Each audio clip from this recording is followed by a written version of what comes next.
Hello, everyone. Thank you for joining us on this episode of Cannabis Tech Talks. Joining me today is George Terry, Executive Vice President of RAD Source, and Dr. Justin Czerniawski, Head of Research and Development, also for RAD Source. Thanks for joining me, guys. So today we're going to talk a little bit about cannabis remediation, and this is kind of a broad category. Maybe to start with, it'd be good to fill in some of our listeners who may not be familiar with remediation. What are some things that can cause cannabis to need this process?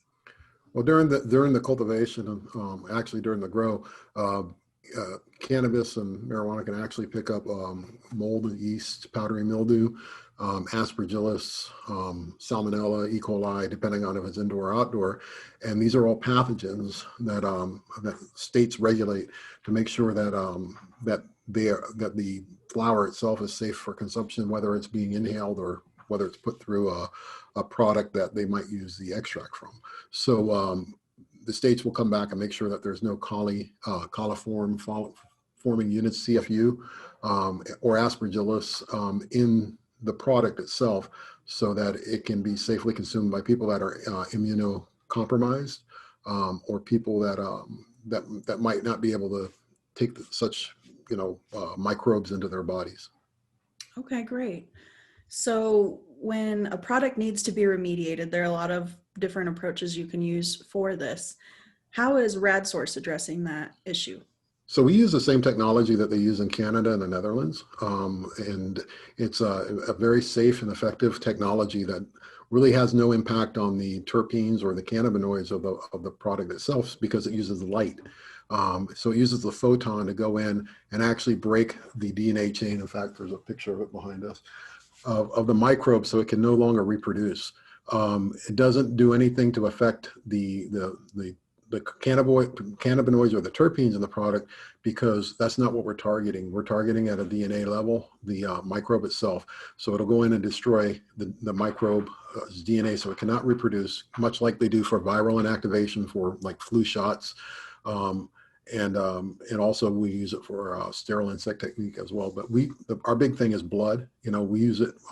We are an FDA cleared blood device, and we use the same technology we use on human blood for cannabis, and it's the same technology that they use in the Netherlands and in Canada as well, to basically take the microbes out.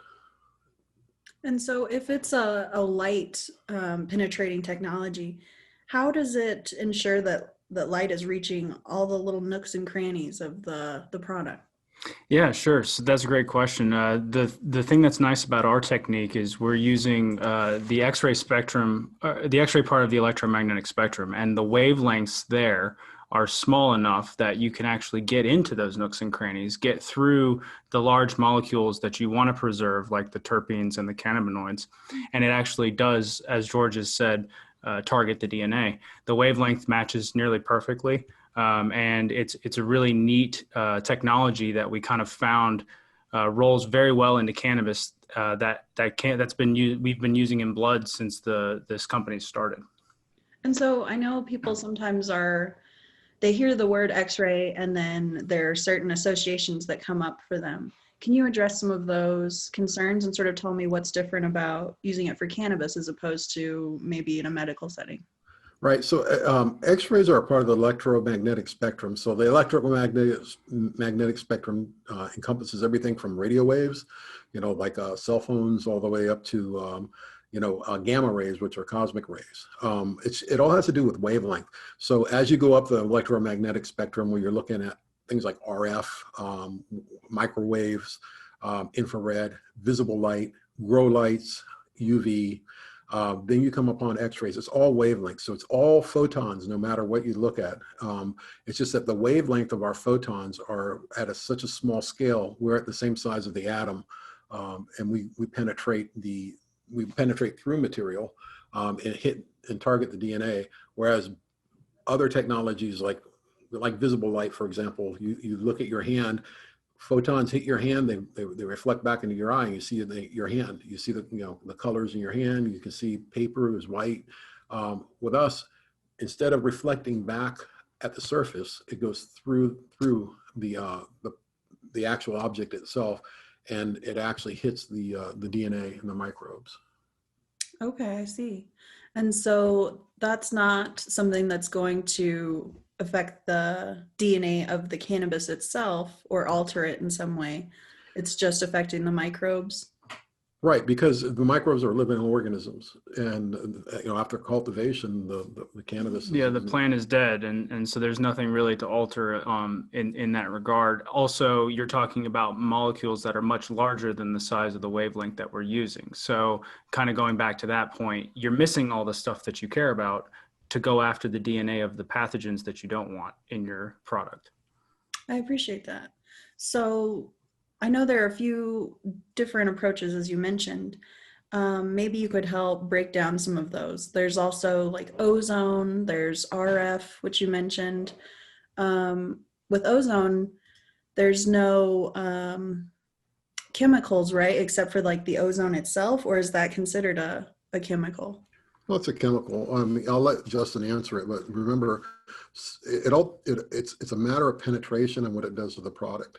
Ozone is a natural deodorizing product. If you go into a rent-a-car place or you go into a hotel room and somebody's been smoking in there, they bring out the ozone because the ozone machine will actually throw enough ozone into that car or into that room that it deodorizes it and neutralizes that smell. So hence, if you have terpenes and you throw ozone on top of it, what's going to happen? But as far as the chemical reaction, Justin can answer. Yeah, so oftentimes these chemicals such as ozone are oxidizing agents. And so oxidizing agents they rapidly age things in everyday life. That's why when you're talking about antioxidants, that's why it's in the name antioxidants. You want to get rid of those species that can cause the premature aging.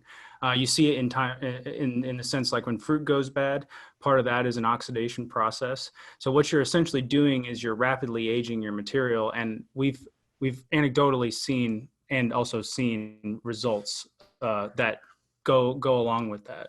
Yeah, I've got pictures of a product that's turned totally brown that is not good for anything but extraction because it actually, it's a surface. Not appealing anymore. Yeah, it's a surface treatment.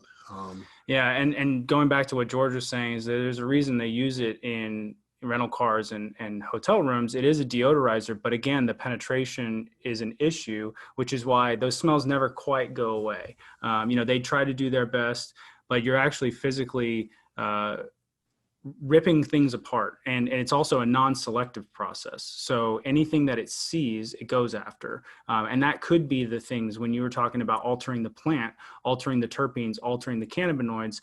That is something where the ozone doesn't go after or target anything. It just hits what it sees first. So it may alter the plant. In fact, we've seen that it does alter the plant. It does alter the cannabinoids. It does alter the terpenes because that's what it hits first. And if you have something that's deep in the flower and you can't penetrate into that flower, it's not going to get it. And we'll talk about the secret shopper stuff, but that really plays a lot into the secret shopper part of the program and why that program was even developed. Okay, great. Yeah. So it's wonderful that you're giving an opportunity for comparison between the various characteristics of the cannabis once it's treated. And I'm excited to hear a little bit more about that maybe later in our conversation. There's another technology though, the RF. Yeah, I'd love to hear about that. Yeah, so it's basically a microwave oven. They use probes. They go into the product. It's got to have moisture in order to evenly distribute it, the heat. And it's basically like pasteurization. It brings up the heat. Heat we know starts the decarb process. And in addition to that, it takes days to dry out to get back down to moisture level. We've had customers that are not happy with it. In fact, we have quite a few customers that went from RF to our technology because of the impact it made on the product. And by the way, none of the other two technologies actually will make the claim that we make, which is we'll get you down to 99.9% microbial free because we can do it, because we have the penetration. Like Justin was saying, once that mold or yeast or powdery mildew or gets inside the flower, you got to use a lot of temperature to get to the center of that to mitigate it. and from a gas perspective, it probably is not going to penetrate that, even if you tumble it. Yeah, a lot of these technologies are kind of technologies that have gone out of favor in the food industry, and they're trying to almost repurpose them for the cannabis industry. And we're seeing the same reasons why they've fallen out of favor in the food industry roll into the cannabis industry. However, the knowledge in the cannabis industry is catching on. They're starting to see the same issues. They're starting to have the same complaints. And so there's a reason why a lot of food has moved even to X-ray or even, other gamma irradiation techniques. So we are the future technology. It's arrogant to say, but we know that because that is that's the reason that the food industry went that direction. It's very difficult for them to sell an apple that looks terrible, just as difficult as it's going to be to sell a cannabis flower that looks terrible. You want the best bang for your product, and you have to preserve the way it looks, tastes, and smells to do that. Absolutely. I'm also interested to hear more about why people maybe haven't adopted this technology, or why they choose to work with what they're working with. Is there a price difference or a time difference maybe? Yeah, there's a couple different things. So there is a price difference. We are more expensive than the cheaper technologies, but it's not because we want to be more expensive. It's because our technology is more advanced. We were basically harnessing photons faster than, at the speed of light, and targeting those photons to hit microbials. So it's not something that you're just going to generate some gas or you're going to heat something up like you would in a microwave. We have a very patented technology, and even other X-ray providers can't do what we do because of our patented technology. They're not able to deliver the types of photons, which are high quality photons, into a target material the way that our patent has us doing it.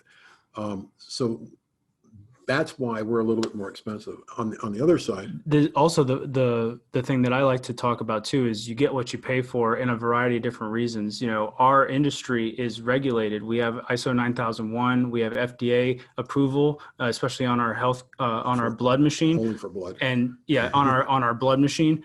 But we take all those same standards and we roll them into all of our technologies, and all that comes with that added cost. But that added cost is future technology. You are getting what you pay for. And that's a lot of the reason why our competitor technologies are trying to cut costs.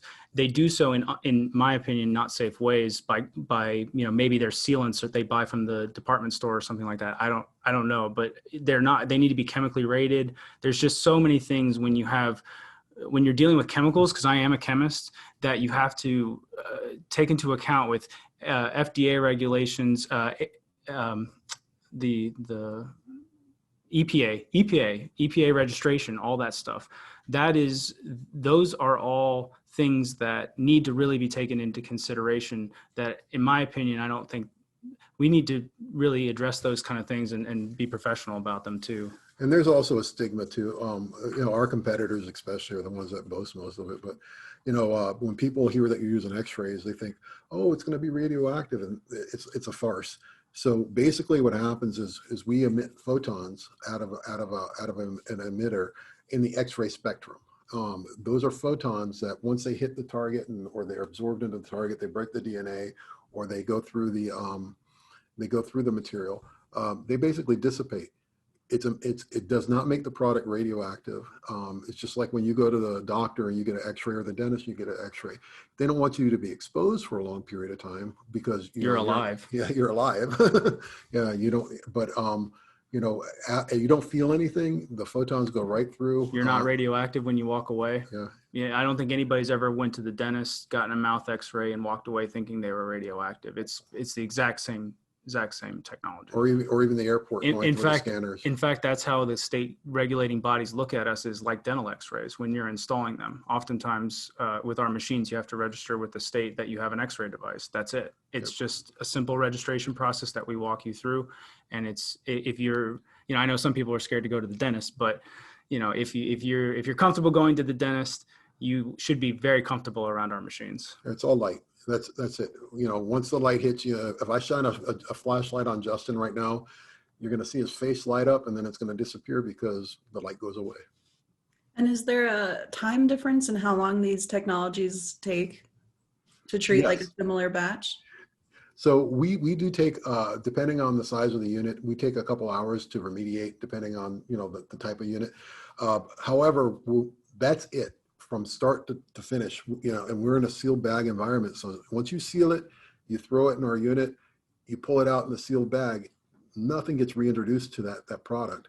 Whereas, you know, with some of our competitors, they put it out on trays, and then they have to do things to put it in a unit. And then once they shut the unit off, it can be recontamination can be reintroduced from the environment. And then they take days to outgas, or they might take days to dry the moisture off. So they don't calculate that into their time. But if you look at it as a function of actual processing time, yeah, we take a couple hours to do it. For example, we have a 50-pound unit that does 50 pounds, roughly 35 to 50 pounds of cannabis or flower in roughly about 7 hours at our recommended dosage.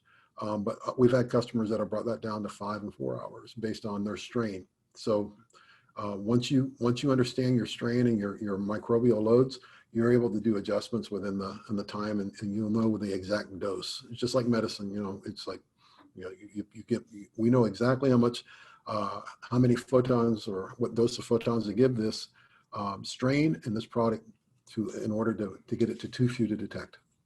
Wow, okay. And that brings up another interesting point about water activity, right? So what happens after you reseal the product and it ships off, it's packaged, they've treated it, is there something that photonic radiation does to help alleviate long-term water activity, like inhibit the regrowth of mold or mildew once it's packaged? Okay, so it's not radiation. I'm sorry. It's been irradiated. So Sorry. it's all radiation, and even sunlight's radiation. So it's once it's been irradiated, which has gone through the process of having electromagnetic photons added to it, it gets it down to a level that's too few to detect. So it's basically takes out the organisms that cannot then further regrow. And we've got test studies that show, even from a lab, that show that even product that's put in a refrigerator, so it goes in, it's put in a refrigerator for 60 days, and even though it tested at 5,000 or 6,000 CFU, which would pass state testing, 60 days later, kept in a refrigerator, almost, you know, freezing, it grew back 120,000 CFU. And I actually do recommend customers ask and challenge the technologies to try to get as low as possible because of what George is alluding to. And also, again, you know, I continue to bring up Secret Shopper, but that program is what's getting a lot of people, because you can get it underneath the legal thresholds for a few days, or weeks, but it will grow back if you don't get it as low as possible. And I do challenge the customers to ask for 0 to too few to detect, or however the instrument reads, because that's the only way to ensure you will pass not only your test up front, but also the Secret Shopper tests later on. Okay, let's talk a little bit about the Secret Shopper tests. What is that? So the Secret Shoppers, some of the states, from a regulation perspective, have come through and they've said, hey, look, you know, we want to make sure that what you send in for state testing matches what you actually put out in your dispensaries or sold. So what they'll do is they'll go out and they'll go to a dispensary and they'll pull product from the shelves, and then they'll run it for testing. And what they find out is that, hey, you know, this batch might have passed state testing, but, you know, 30 days later when we go to dispensary, it's got 120,000 CFU. And it's, you know, from my perspective, you know, I support the states and what they're doing, and I really feel bad for the growers and for the labs, because nobody knows whose fault it is. You know, did the lab do a bad test? I doubt it. You know, did the customer try to get something by the state? I don't think so. Absolutely. It's just the nature of how mold and mildew grow. If you have mold in your house and you don't touch it for 30 days, it's going to grow bigger. Right. And once you get this, you know, even though 10,000 CFU which is the, you know, a usual standard, is a, you know, a very low standard. If you get it to 8,000, it's going to grow back. So, you know, it's not really anybody's fault because the people are within the regulation, but it's just an unfortunate situation. And the states are just trying to protect public safety. Exactly. George makes a great point is it all comes from a public safety standpoint because, you know, heaven forbid we put something out on the shelf that passed, but then grows back, somebody consumes it, gets sick, and then gets in trouble. And that's where that program and the idea behind that program comes for. And I agree with George. It's a very commendable program and really should be, you know, we should try to expand it as much as possible. And that is the reason why we put that challenge out to our customers to challenge the technologies and see how low they can get their CFU levels. The reasoning being, you have no worry or very little concern if you get it to that non-detectable level. You have a lot of concern if you're just under the passing threshold. Why would you want to just barely pass? Wipe it out as much as possible and don't even worry about it. Move on, sell your product, move to your next batch. It really should be that simple. You shouldn't have to worry about getting all of a sudden a recall notice on all your product because it's not passing. It makes no financial sense. And that's where, you know, we see the benefit of coming to our technology first. You know, we understand it's an investment up front. However, your ROI is going to be much better when you can actually sell your quality product as opposed to trying to get by with barely passing, you know, material. It doesn't make sense. Thank you for explaining it that way, because if you've got a larger residual amount of mold or mildew spores, and then that goes into your packaging and sits on the shelf for weeks or months, the likelihood of regrowth of those spores is higher than if you had fewer spores going in. So I appreciate that. Yeah, and also what George was saying too about the fact that we can remediate in the packaging. You don't have to worry about opening the packaging and reintroducing any problems. So maybe your technique did knock it down low, but then you have to open it up to do all this post-processing, and that just introduces everything that you worked so hard to get rid of right back into it. So being able to continue to just leave it in the package as is, go straight from your device to the shelf essentially is much better on your ROI. I mean, everybody's all about ROI in this business right now, and that's where it comes from. You want to get the most value out of your product, and that's how you do it. And most people repackage, you know, they do a 5-pound lot or a 10-pound lot, and then they package it from that point in the clean room, you know, where they're mitigating. And at that point, you know, sometimes things like ozone that are or ionizers and things that are in the air, they help with airborne pathogens. And fans and stuff like that. But, you know, that's probably the better place for ozone than directly on a product. We call that grow technology, is during the grow process, trying to prevent as much as possible. We're really more of when you have a problem and you can't get rid of it. Yeah, it's cultivation. Cultivation. Yeah. I appreciate the point about ROI, because a lot of remediation techniques rely on growers to process their flower and turn it into concentrate. Which of course is a much lower ROI. And in this case, you're preserving the flower intact, but also a lot of the all of the desirable qualities about your flower that are going to give it a higher value. Yeah. So I can't tell you how many times I've been to shows with growers coming up to me, you know, almost in tears, basically saying, look, I've put all of my effort into growing this beautiful bud, and, you know, it comes out either we've had to send it out somewhere for remediation, or we've done some other sort of remediation technique on it, and it's completely destroyed the look and the taste and the smell and all of the qualities that we worked so hard to try to preserve. Yeah. And I've seen that frustration from the growers. It really is truly, I can completely understand. You're trying to build, you know, this monument in a sense, and it just gets knocked down. I completely understand. And they get 20 cents on the dollar if they have to send it out. It's just awful. I mean, some people that do it in-house themselves get a little bit more, but it's not the flour.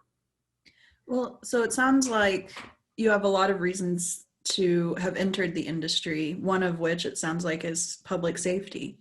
How did the two of you come to work with RAD Source? Was this a passion area to begin with? I actually came into it just almost 2 years ago, you know, this week. I came in through pharmacy services, and then before that I was with orthopedics for 8 years. So I was already in the medical field with hip and knee replacements. was well aware of FDA requirements as we had products that were implants into the human body. So the blood portion of it, and the sterile insect portion of it, and the viral inactivation portion of the technology really really made me think about coming over here. Once I also got here too, the impact, because I've had people personally impacted by conditions that require medical marijuana. And I'm sitting there thinking to myself, wow, if this person were to get, some badly infected product, what it would mean to them. And we knowing that there is a safe, technology out there, and that state testing is there for public safety, and we support that. We support the public safety aspect of everything that we work with.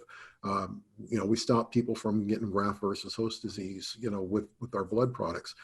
We've actually donated a unit to an African country last year to help eliminate river blindness in that country. Wow. Because of the tsetse fly. So we're not just in the cannabis, we're in a bunch of different areas. And cannabis is one of the ones that just reacts well with the microbial levels, and it's the same technology that they're using in Canada and the Netherlands for years. So, like I said, our process is not, it's not an isotope, it's a light. It's got an element in it, a filament, sorry, and it sends photons into a product that are high quality photons that are that are absorbed into the target and break the DNA bonds. So it's a natural step, and I'm very excited for the work that we're doing, and even some of the work that we're working on for future applications with RAD Source. Yeah, so I'll have been at the company 5 years in February, and when I came on board, we actually were not in the cannabis industry at all. I was working, I just graduated with my PhD and was looking for a job, and my mentor was associated. I was fixing some instruments in the UGA clean room, and the company had hired this same person that I was fixing the instruments with to do some work for them. And he basically cold called my mentor, who's now retired, and said, hey, this guy's background is exactly what you need for your company. I had an ultra high vacuum background. I had some materials chemistry background. And when I interviewed, I was just completely blown away by the technology and its potential. And I think the best thing that I love about, me getting hired at this company was my mentor always says, like, we didn't even know we were looking for a chemist. And yet, you've come in and we've done all this new cool technology together. And I think that's the amazing thing. It's a global, we've literally touched the globe. And I think George hit on all of our verticals, which is, we've done SIT work. We've done the blood industry. It's just an amazing thing that we've helped out in. We do sterile insects, cell research. I heard this really amazing story of our machine being used up in Boston for genetic editing to cure things like color blindness. So just all these really neat forefront technologies, forefront applications, and to be a part of that is just unbelievable. And then to add cannabis on top of it, really honestly was something that we hadn't expected. We had a customer come to us and basically ask, can we do it? We knew that it was being used, or similar technology was being used in Canada and the Netherlands. We tried it, and now you have a local on-site option that gives you the same results, but you have complete control over your product. And I think that that's really been a desirable thing for growers, especially, again, to try to preserve what they work so hard to put together. I love that. I love seeing so much science and technology come into the cannabis space, especially from so many different industries. It's fascinating. Yeah, and I think that's the best thing about working for this company. We have doubled our R&D team over the time that I've been here. We've got 3 PhDs, 2 physicists, and myself. We have a couple other physicists who are working on their masters. We've got mechanical engineers out the wazoo. We are science oriented. That's why we can speak so confidently to a lot of this stuff, because we understand exactly what the technology is doing and how it's impacting both the product and people's lives. I mean, we really do. We don't take that for granted at all. We really do love the science aspect of it. We're a bunch of nerds sitting over in a room just doing fun stuff with, new technology. It's great. I love it. Well, speaking of research and development, what sort of challenges are you looking to tackle next? Sure. Everything is always bigger and badder, right?